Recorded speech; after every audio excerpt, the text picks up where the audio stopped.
Good afternoon, everyone. Thank you for joining us for another live podcast webinar. I hope you're all well. Hope your families are healthy, and we're getting through this together. So thank you for joining us. Where we're going to start is to do some introductions. However, I just wanted to help you all out in terms of how you can engage with the great panelists that we have today.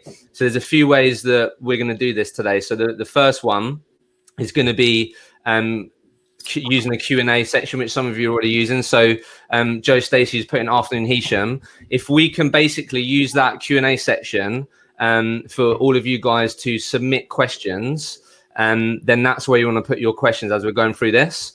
And if there's questions that you really like and what people submit, then what you can do is click upvote, like I just have on Jack Pryor's point there. Then we're going to make sure that we get those questions answered. So that's the first thing. And then what we're going to do shortly after the panelists have introduced themselves, we're going to do a very quick poll just to help us understand and the panelists understand exactly who's attending today, to make sure that all of you get as much value out of this webinar as possible.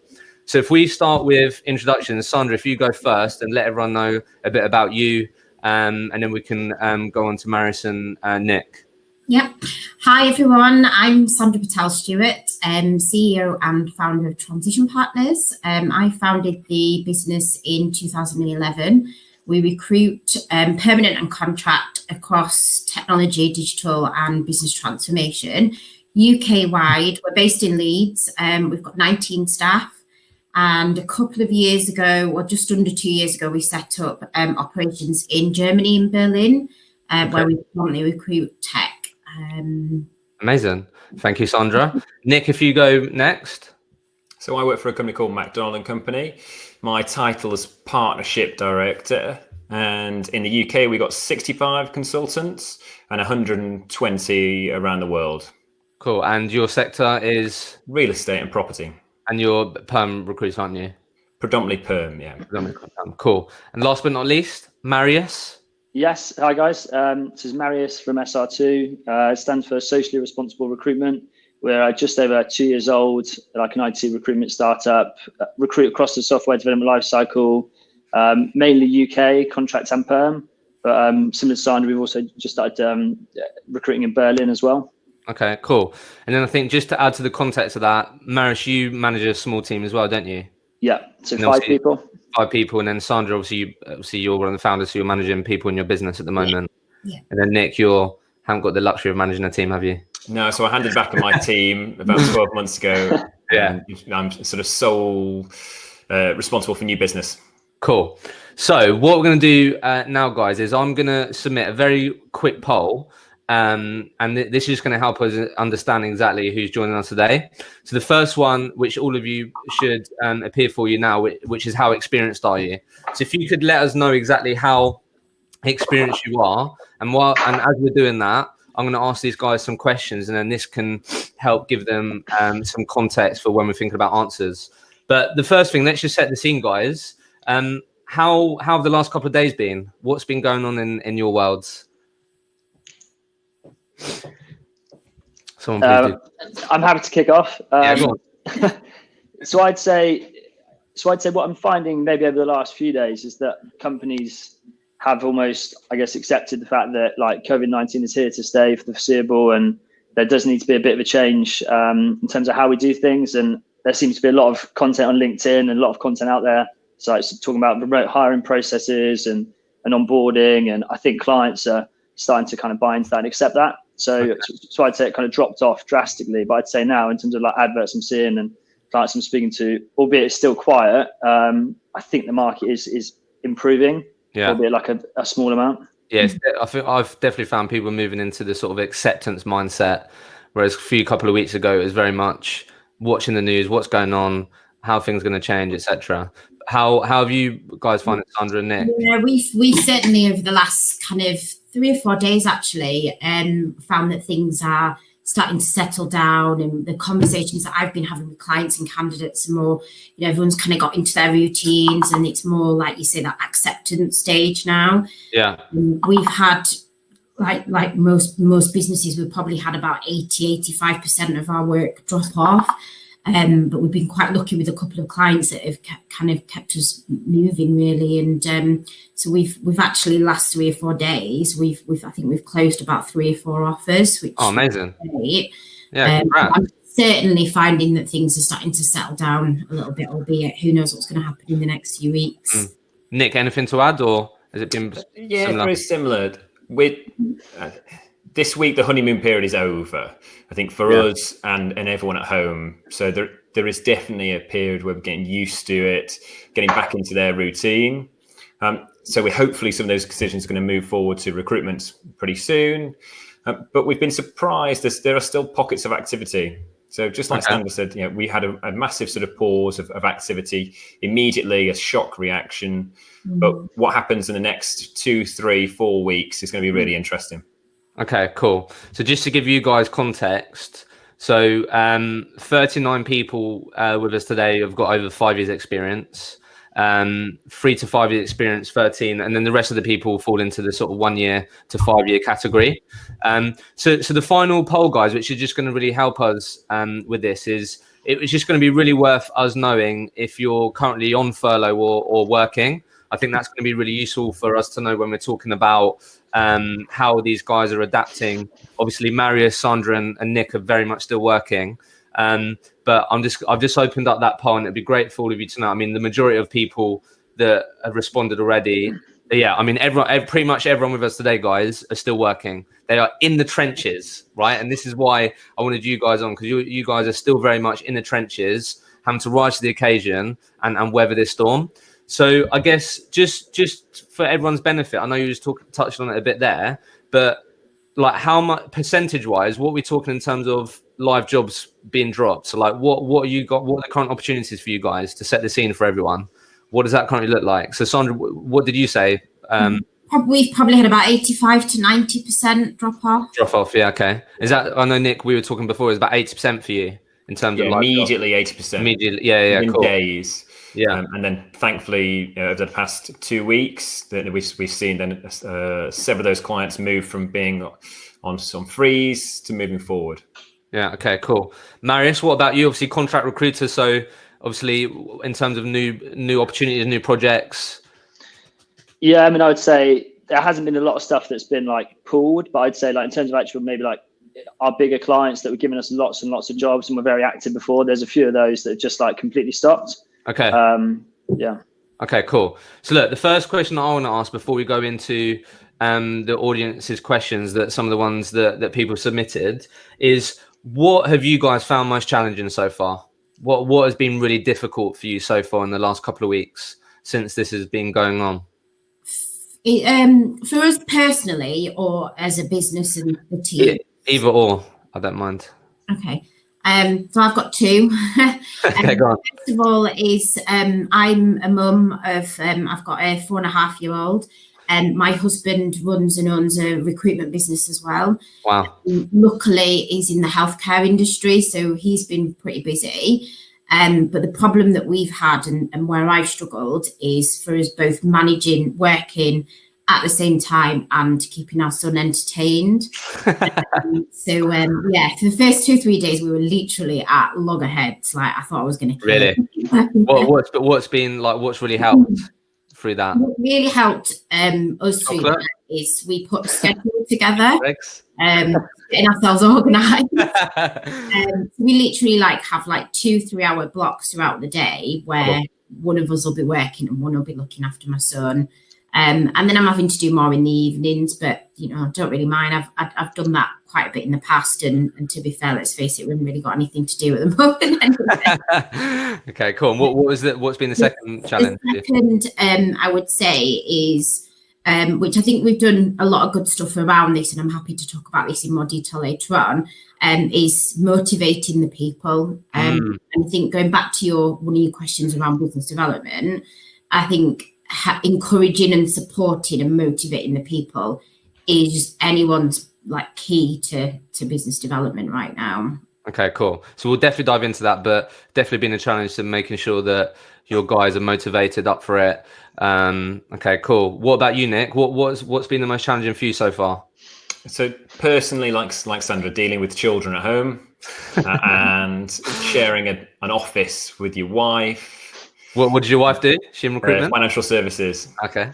So she shouts at me for being too noisy on the phone. I shout at her because she types really angrily. So yeah, it's just there's no real escape from work now. There's no office, there's no commute to break it all up. So that's what we've both struggled with the past couple of weeks. How have you found switching off? Sorry, just to jump in there, because I've definitely found that hard. I don't think we have. So the laptop stay open. Yeah, it's 24/7. So we'll do something in the morning while someone's making breakfast, and then we'll go back, and then equally, bedtime comes, and then you go, you'll check it before you go to bed. So yeah, as regards to switching off, it's very different. But then I can't work a solid 9 or 8 hours a day. So you've got to compensate. Yeah, cool. Marius, what's been the most challenging for you? I'd say pretty similar to Sandra, actually. I think probably from like a motivation point of view of the team, we've like put together like some small incentives that we can run, but we might be having some like good wins throughout the day. And then we've had a few cases where people we've recently placed have been given like notice, for example, and you've got a new consultant who's just done a few deals and he's been told that a few of his guys are like a few weeks in are just obviously going off site where it's like a 6-month project. So I'd say, I guess just trying to manage that and motivate people, and when they're having conversations with candidates and who are painting quite a bleak picture of the market, it's like, and you're not sat next to them, you can't have that kind of conversation or coffee with them. Yeah. How do you, I guess, keep them motivated and like, I guess, kind of manage them throughout a period is probably the trickiest. Okay. So just very quickly, Jeremy's asked an absolute cracker of a question, which I'm asking in a sec. But just quickly, as we're talking about managing teams, I want to make sure that we touch on it, because I feel like a lot of conversations I'm having and some of the questions that come through, that's been a common challenge. But what's been the sort of thing that you've done so far that's been the most impactful on the motivation on the team, do you think? Has it been, I don't know, having a morning stand up all the time, or opening up the transition partners Zoom pub on Friday? I don't know. What from both your perspectives, what's had the most impact on motivating your teams? The team might disagree, but I'd like to think I mean, obviously we're doing a lot of Zooms and I'm trying to have as much one-on-one contact with the guys where I can as well. But I think initially when this all kicked off, the one thing that we did was we said, right, we're going to take away personal targets, individual targets for now. They're all going on KPIs. I tried to take the pressure off them as much as possible. Like for the next quarter, because it's looking like it's going to be almost a full quarter. So we said, right, for the next quarter, we looked at what everybody's if we added all the targets together, what that would look like. We reduced it 50% or something like that, and we just said, right, we're going to have a team target. Oh wow, okay. So we're all basically working together as one big team. I mean, it's easier for us to do that because there's only 19 of us. Yeah. So we're all working together as one big team. We get a role in. We've got more than one person, more than one consultant working that role. And between the consultants, they agree their approach, how they work it, who does what, who does job boards, LinkedIn, etc. Yeah, and between them, they agree on splits and things like that. And I think that's had an impact. Yeah, that's interesting. Had a big and then have you changed like the commission structure or anything like that, or is it? No. Really? Okay. Yeah. Interesting. Marius, what about you? What's been really impactful? I think it's hard to say like one particular thing, but I'd say a few things we've done. We've done like the Zoom stand-ups and like the morning and lunchtime. We've done like a virtual like pub quiz, for example, and like got everyone together to do that, which is quite nice. Then we've also said from like a contract perspective, like where we might have had quite strict verticals before, just to free that up a little bit. And if you've got clients you've got good relationships with, that you've placed with before, and you've got good rules of engagement, then you can work on like permanent positions as well. Okay. So just, I guess, freeing up those rules a little bit and just trying to really share the wins as well. Yeah, so be a bit more flexible with what they can focus on, or okay. So let's get to Jeremy's question in, because I think that is an absolute cracker. like if you guys could go back in time 6 months, knowing that COVID crisis was going to happen, what would you change your business practices to be better protected? That's what a great question. What comes to mind for people on that? And maybe like the sector, like focusing on, if we could probably see this like 6 months ago, then you maybe like your Ocado, your like Tesco, Sainsbury's, all these like retailers that have got like online shopping platforms. If you could wrap all those guys up, I imagine they're just getting busier and busier. I would agree with Mark. So sector nurses. Yeah. Yeah. Okay, that's interesting. Nick, what do you think? Because I think obviously for you to start, obviously you're in the real estate world, right? Yeah. So like what comes to mind for you when we look at Jeremy's question? I think it's a really tough question, because if we think about this as like another recession, you know, what would you do to really sort of steel yourself through? You could call it, like Maris said, you could look at other sectors, but ultimately I think you want to make sure that all the basics are in place. You know, the team's gelling nicely, information sharing freely. There is a really strong incentive about building and developing client relationships. And fortunately, I think a lot of that was already in place. We've just got to do a little bit more of it now. Yeah, no, I really like that. I think what we discussed in a previous podcast on here was, I think a lot of recruiters going into this potentially have laid their bed. Like if there was someone that wasn't too bothered about relationships, was really quite transactional, to really start forming these relationships and doubling down on those and building new relationships can be even more difficult, right? So I guess that's part of what you're touching on there, Nick. And one of the questions that I wanted to just sort of expand on that, which came from a chap called Jake Major, was sort of, what are your guys' tips for progressing transactional relationships through this period to more meaningful ones right now? How can people go about to start forming meaningful relationships? I'll take that one. So a transactional relationship, as it suggests, is about a transaction. It's about providing a service that fits the right time for the right price. Well, now we've got an opportunity to improve those by just being a lot more personal. We're seeing each other in our bedrooms, in our lounges, our kitchen rooms, talking about people's kids, what they've been up to. So it's actually a lot easier to build relationships, I think, right now, because we've got a lot more in common. So focusing on that, focusing on how you're developing those relationships by making sure they see you as a person, I think it's going to be really important. Okay. Anything else to add, guys, to that?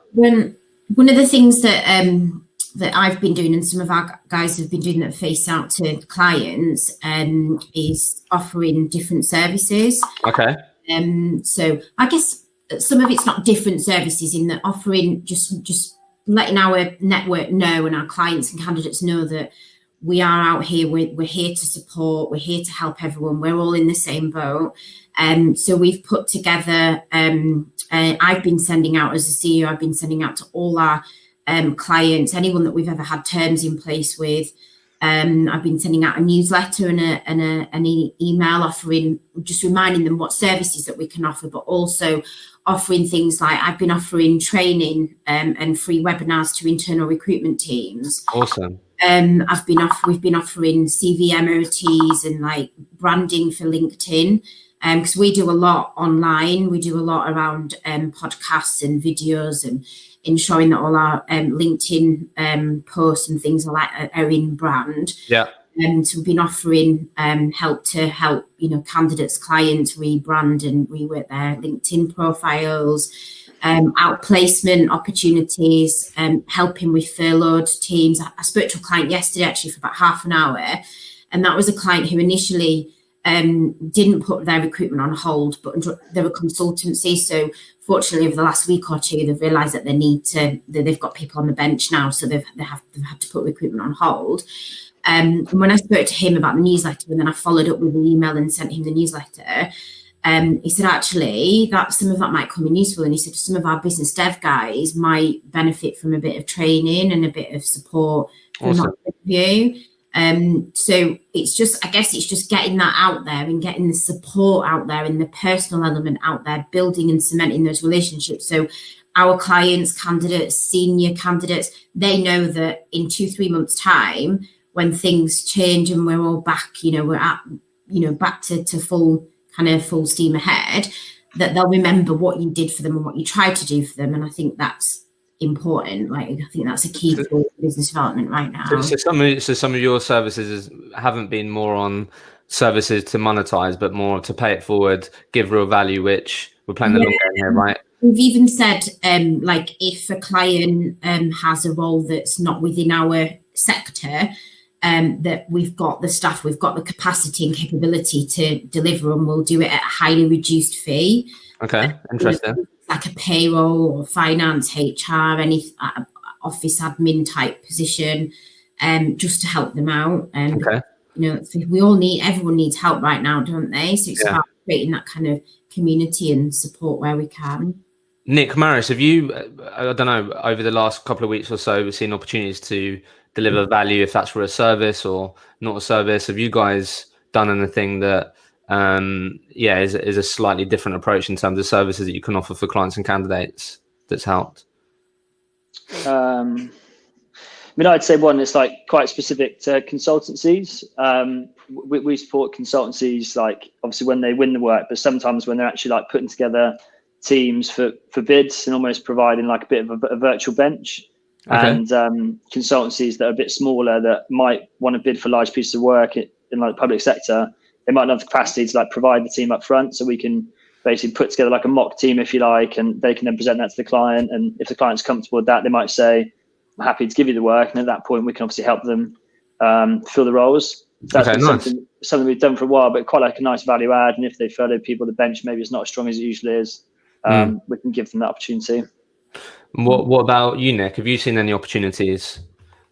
So similar to Sandra about deepening relationships, working with people who you enjoy working with already. So that means sort of broadening the roles you might have considered before or might want to add value to, but also around, whilst these clients are testing themselves on video interviewing, the people don't trust it yet. They feel very unfamiliar. So everything from helping them get set up through to maybe offering different ways to assess. So using personality and psychometric testing so that these clients can then have another layer of testing, another layer of assessment so that they feel comfortable making a hiring decision without having ever met someone.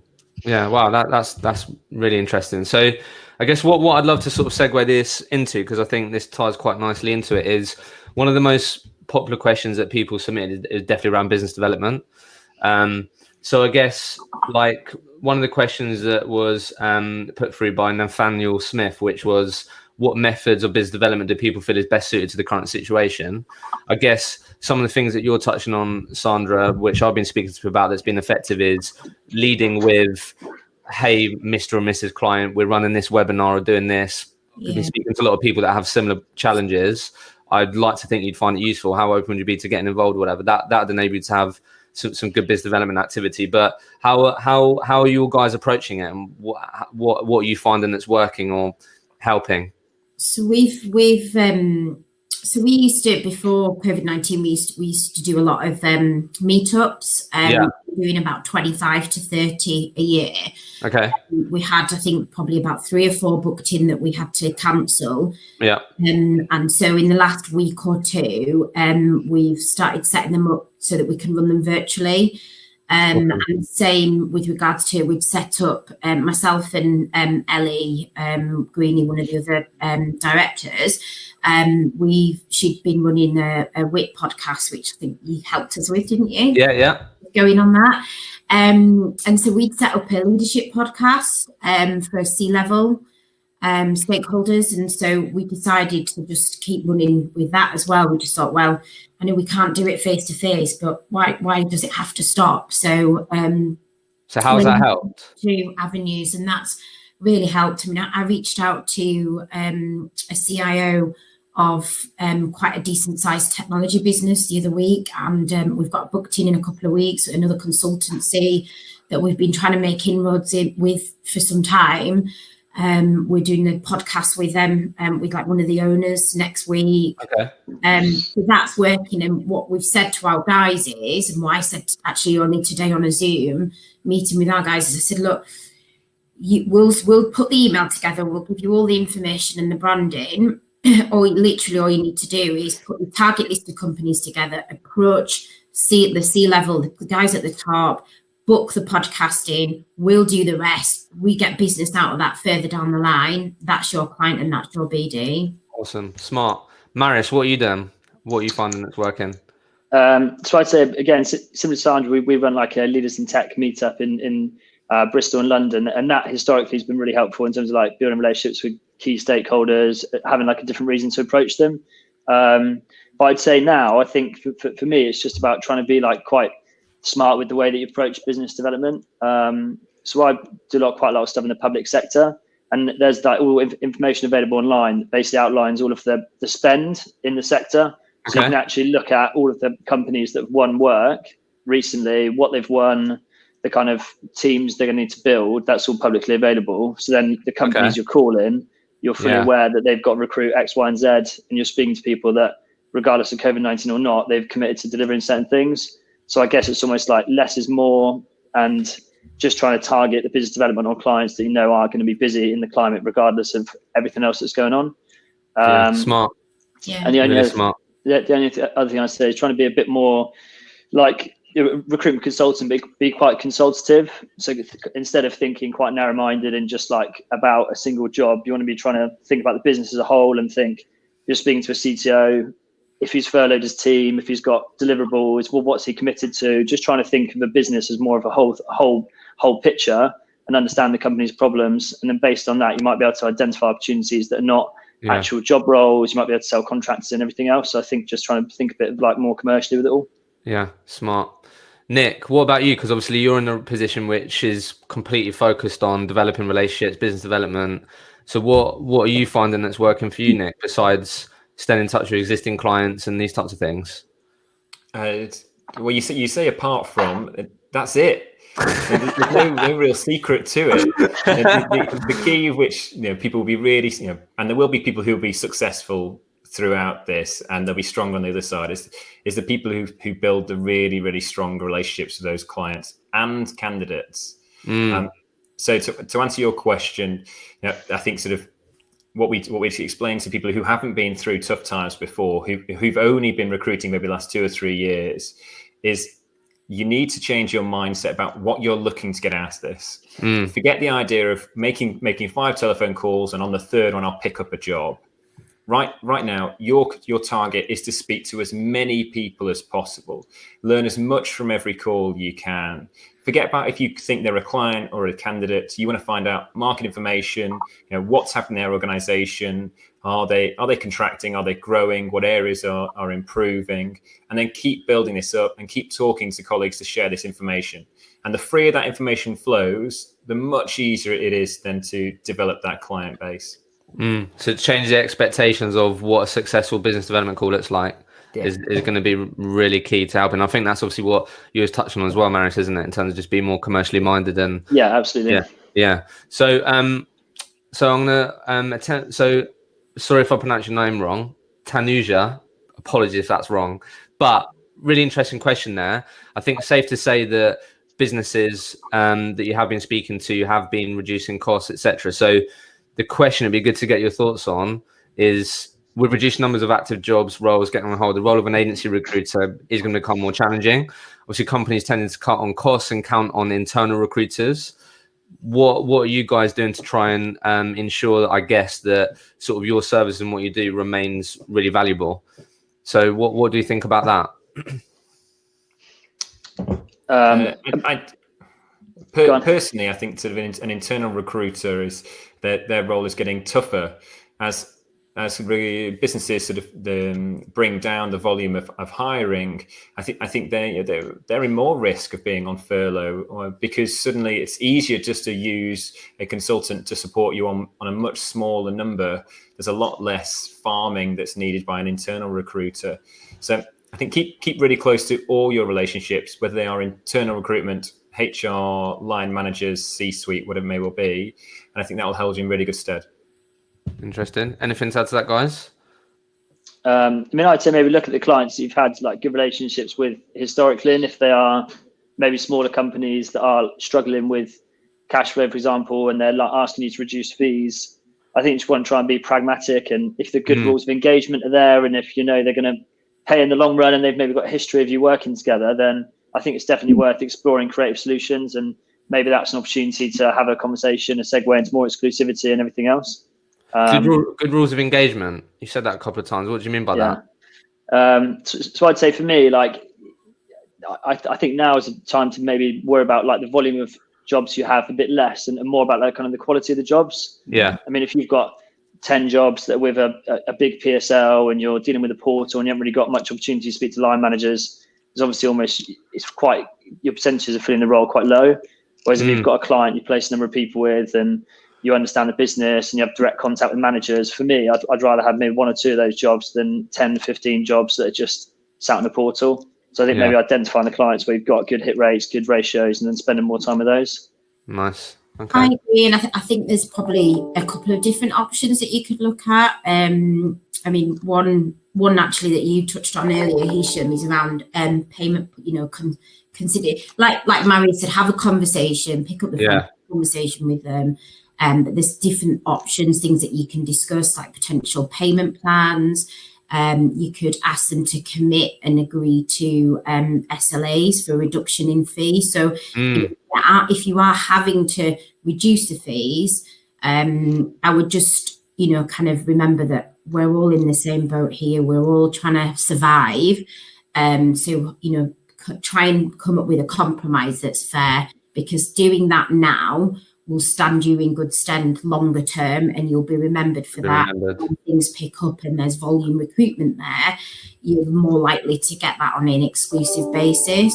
So definitely like payment plans, or even retainers as well. Ask for part of the fee up front.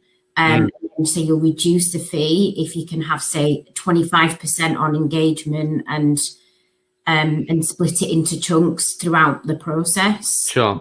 I think this goes quite nicely into Sophie's question around, I'm sure you've all seen it, people offering free services, these types of things. Like, what are your guys' thoughts on offering free recruitment services and placing people for free?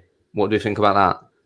I think you've got to value the kind of service you're offering. So I think I wouldn't say you want to be doing stuff for free, because I imagine if they've got customers, they're not going to be doing stuff for free there and either. So I'd say like, you just want to try and be pragmatic. And if that's the conversation that they're maybe like teeing up, then you can, like Sandra said, talk about a payment plan or talk about maybe some slightly different arrangement that is more like cost effective for them. But I think if you're recruiting for free, then I think you've got to value your time a bit more. Yeah, for sure. What I'd like to get some of your thoughts on, because I had quite a few questions around this, just around basically just being really effective and how your days have changed, and sort of working out what you should be prioritizing over other things. So one of the questions I got from Joe Bungie, hopefully I pronounced your surname right, it was, how has your day plan changed as a result of this? What new activities are you planning into your week? What do you think about that? Mine's got simpler. Okay. It's a lot of outbound activity. It's a lot more telephone calls and listening, really listening to what's going on, because often that will inform then what happens, whether it's that afternoon or later that week or later that month. So we have a lot less strategy meetings, a lot less internal meetings now, which is one nice plus. Yeah, and it's just got a lot simpler. Okay, interesting. Maris, Sandra? I'd say certainly for the guys that are kind of more hands-on, and I guess we've got quite a lot of recruiters on here that are probably in that 1 to 5 year kind of bracket, is being on the phones a lot more. And I've certainly experienced with some of our guys, they've never had to work in a market where you haven't been calling a candidate about a job. So they're now having to call candidates when they don't really have anything to offer them. And I think some of our guys and a lot of the recruiters that are still working have struggled with that. But certainly our daily activities have changed more towards working through our database, working through all those candidates at the moment that are unstable, unsure about their role, or they had a new role before all this started and the role's been retracted. So we're certainly spending a lot more time on the phone speaking to candidates that are stuck, looking for work or out of work. A lot of contractors as well. I don't know if you're finding that, Marius. There's a lot of contractors at the moment out of work. Yeah. So we're just trying to do everything we can for our candidates really at the moment. Okay. Marius, anything to add? What have sort of become the non-negotiables for you in your day plans? I'd say probably it's been more like client focused. I think whereas before maybe like spent a lot of time as a contract recruiter, like speaking to candidates, trying to get leads, trying to find out lots of information. Like Sandra said, if you haven't got lots of like active jobs to speak to people about, and the kind of outlook is quite bleak, then it's quite a tough exercise to do. So I'd say, yeah, be more client focused. And I think I just mentioned it before, but just trying to think about like the data, like obviously IR35, like off payroll, for example, they keep posting lists of all companies that have basically got rid of loads of contracts to IR35, and now they've got to hire them back in. Okay. So again, maybe you're just trying to think outside the box a little bit and thinking, oh, there's a great list of people that I should be calling because they are going to now have to hire people. Yeah. So okay. Yeah. So Nick, let me start with you on this. So I was having this conversation the other day. So as you were saying, your day plans have become a lot more simpler. There are a lot of outbound calls, speaking to people, listening, blah, blah, blah. How are you dealing with, like, you'll know, being a good recruiter and for doing it, how long you've been doing it for, you will know that typically the outputs that you're putting in right now will typically lead to X outcome, right? And I'm sure that the outputs that you're putting in now, because of the climate, because of the landscape, what's going on, you're not getting the outcomes that you may expect or that you would have got, let's say, a couple of months ago, whatever. So mentally, how are you dealing with that? Because I feel like a lot of people are going through that. People are trying even more, or having to make more phone calls than they have had before, having to do these things, putting in the output, but they're not getting, obviously, the outcomes that they would typically get. And that can be quite a struggle to deal with that. So like how have you been dealing with that? And I don't know, anything to add on that? I don't have any real deep and meaningful answer for you. And you're right, conversion numbers have gone right down. Yeah. So, the way in which we've handled it is we've got a good news WhatsApp channel. Nice. And I think we all sometimes need a bit of sort of reassurance or a pat on the back when something goes our way. And a few months ago that might have been doing a deal. But right now, sort of good news counts as having a really positive call, Amazing. Picking up a lead, having then sort of a bit of industry knowledge then to pick up and come through. So as I mentioned before, the target of what you're looking to get out of each call has changed, but the buzz of getting positivity hasn't changed. We still want that reassurance. We still want that sort of recognition. And so it's up to sort of business leaders and companies then to make sure they're there to recognise that. Yeah, so celebrating maybe that a couple of months ago would be deemed as smaller wins, but having a place where you can celebrate those. Yeah, I love that. That's awesome. It's one step along that journey. The more in sort of information you collect, the more leads, the more positive clients, right through to we've had an exercise recently on sort of boosting sort of testimonials. We all know how important these are. We've all got a handful across our website, across our branding. But right now, it's the real time to get in touch with those clients who you have done a great job with past sort of 12 months and saying, right, now's the time I could really do with that help. Would you mind then give me something for that? And whether it's on LinkedIn or whether it's offline, now's the time then to be asking. Yeah, no, love that. That's amazing. Sandra, anything to add? Because I think that's be interesting to get your thoughts on that. Yeah, we use Slack, and we're very similar to you, really, Nick, in that we, I guess what's considered now as a positive or big win is, even things like you say, like a positive conversation or someone gets the lead, and and it's like we're all celebrating it. And I think the main thing is supporting the people and helping them with their mindset. It's a mindset thing. So we've been doing things like we're having daily morning stand-ups, like Zoom meetings. We've got a coach that we've used for about 6 months, Tony Kokoza. Some of you may know of her. Yeah. And she's been helping us out tremendously. She's been doing one-to-one coaching with the guys.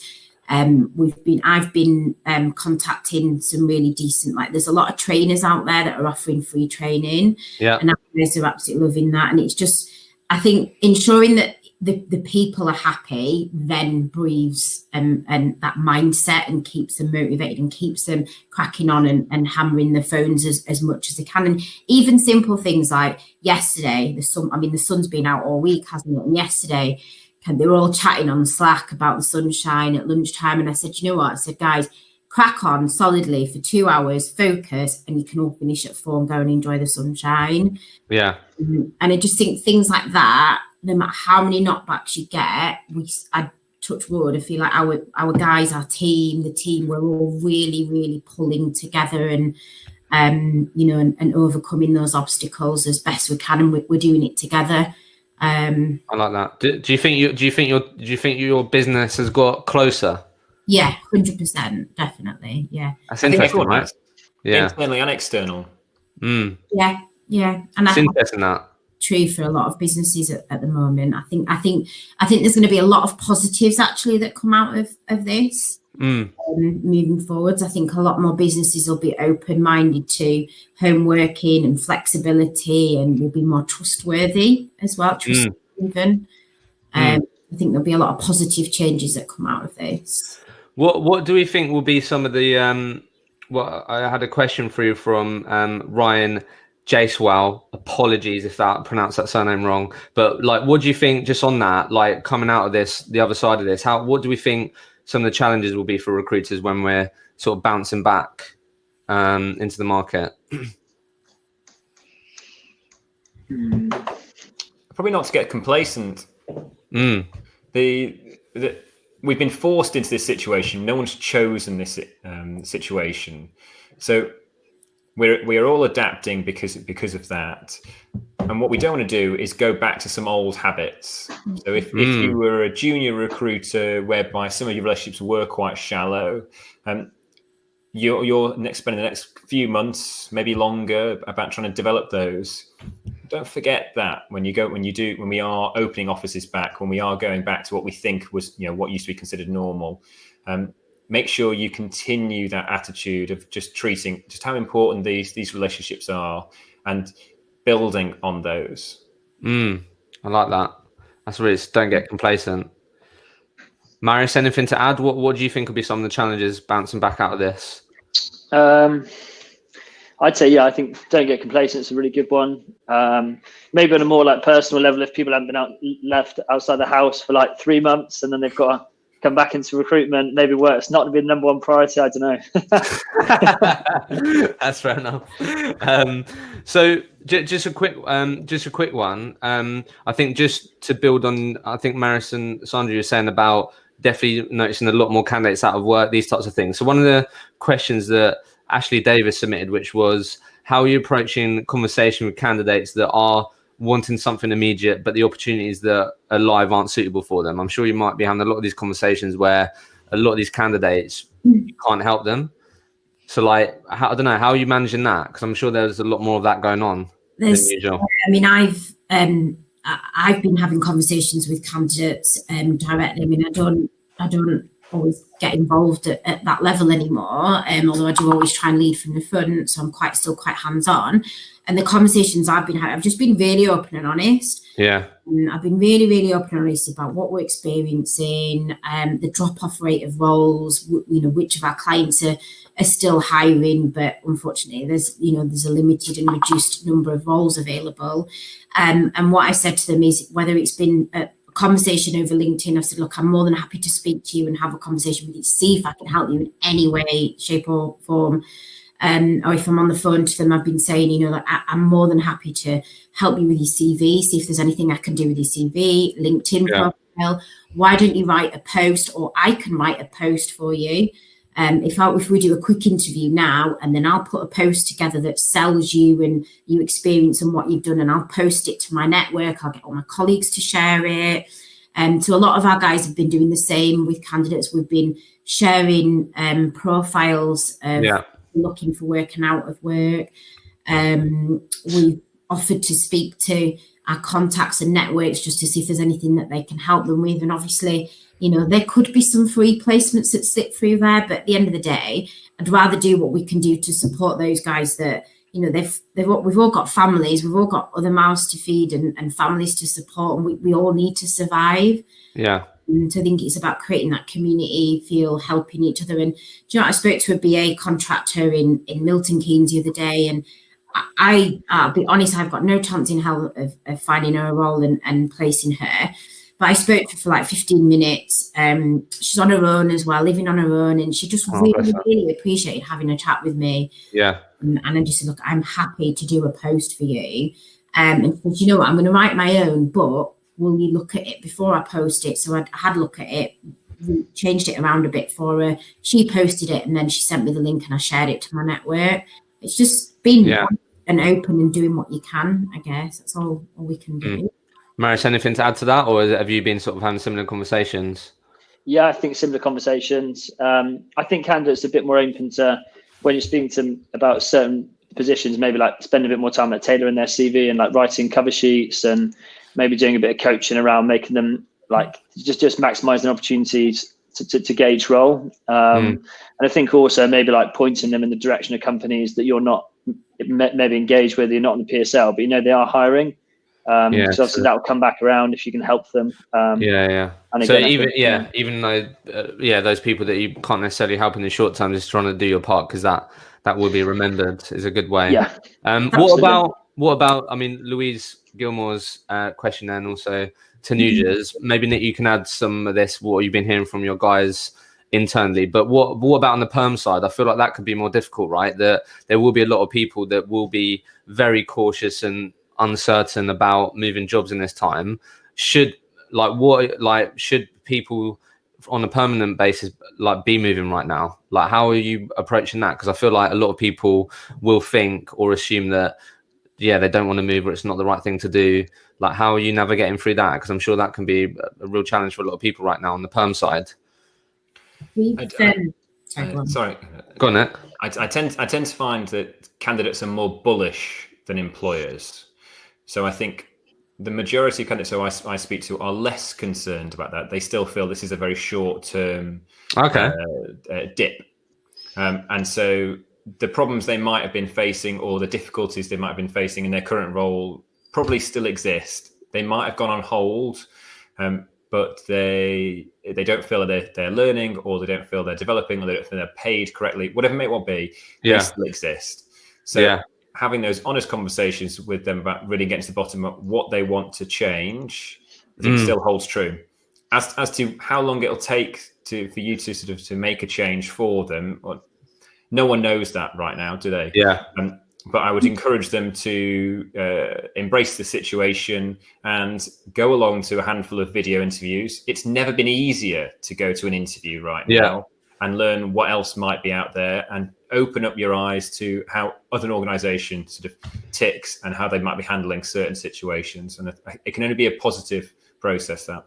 That's interesting. So what you're saying, Nick, is that those sort of motivations to want to leave, or why you may have initially been speaking to these people, they still very much exist. And it's just making sure that those candidates on the perm side are just getting even more clarity on that. And I guess just digging a bit deeper, because I'd like to think that people are also taking that opportunity right now. They're going to have to really think about, or getting the opportunity to think about their career, what they're doing. Are they enjoying what they're doing, and these types of things? Do you know what I mean? So that's interesting. Sandra, what are you finding of yourself or with your guys on the sort of perm side? How are they approaching it? Yeah, I mean, it's similar to Nick, really. And we've experienced a couple of candidates recently, actually, have been concerned about moving, and that their wives have obviously been speaking to them about their concerns, and so the recent situation we had, I just said, you know what, like speak to the company exactly. And I guess that's something that you can use in any market, in any situation, in any climate. But one thing that has worked for us recently is where we've got that direct engagement going between the client and the candidate. Yeah. And encouraging the candidate to speak to the client directly about their future plans, their growth strategy, industry, doing your own research on the industry and the client as well. So, obviously there are going to be some situations. I've had some candidates that have said, do you know what, I don't want to leave my team in the lurch right now. I'm really interested in the opportunity, really go for it, but I want to wait until all this is over. And there's going to be situations where you can't really do a lot about it, but then you, I guess, just see that as you pipelining future. Yeah, sure. Fair enough. Maris, you just fall off your chair? So I had to plug my laptop in. I wondered where you went. Yeah. Cool. So I guess, look, as we sort of come towards the end of this, let's just talk a bit about what were you thinking about how this is planning out? Like, what's the current? I mean, we've been in the UK. It's coming to the third week, isn't it, in terms of sort of lockdown? So I think the businesses that I'm speaking to, recruiters I'm speaking to, I mean, they're reviewing us on a week by week basis, maybe even daily basis. But what are our current sort of thoughts towards where this is going and how it's going to plan out? What do we think? I know no one knows, but what's the current thought process? I think you bet for the long term. That way you won't be disappointed. What, as in, wait, what do you mean by that? Sorry. As in, I don't think this is going to end anytime soon. Yeah. And any change, it won't be an immediate turning back of the clock and everyone starts commuting back for all sectors. So I think probably the advice we give internally is, let's assume we're in this for the long haul. And if it ends sooner than that, will we all be pleasantly surprised? Marius, what are you thinking about?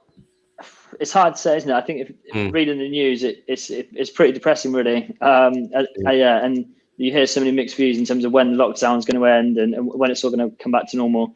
But I think one thing that will definitely change will be maybe, as similar to Sandra said, like the attitude towards remote working, which I think could be quite a positive thing, and it might actually open up clients to a whole kind of new candidate pool, which maybe they haven't had access to before because they've been really rigid on need to in the office 5 days a week. I need to see them. So I guess the only silver lining is this maybe change of kind of attitude towards it as a whole. Yeah.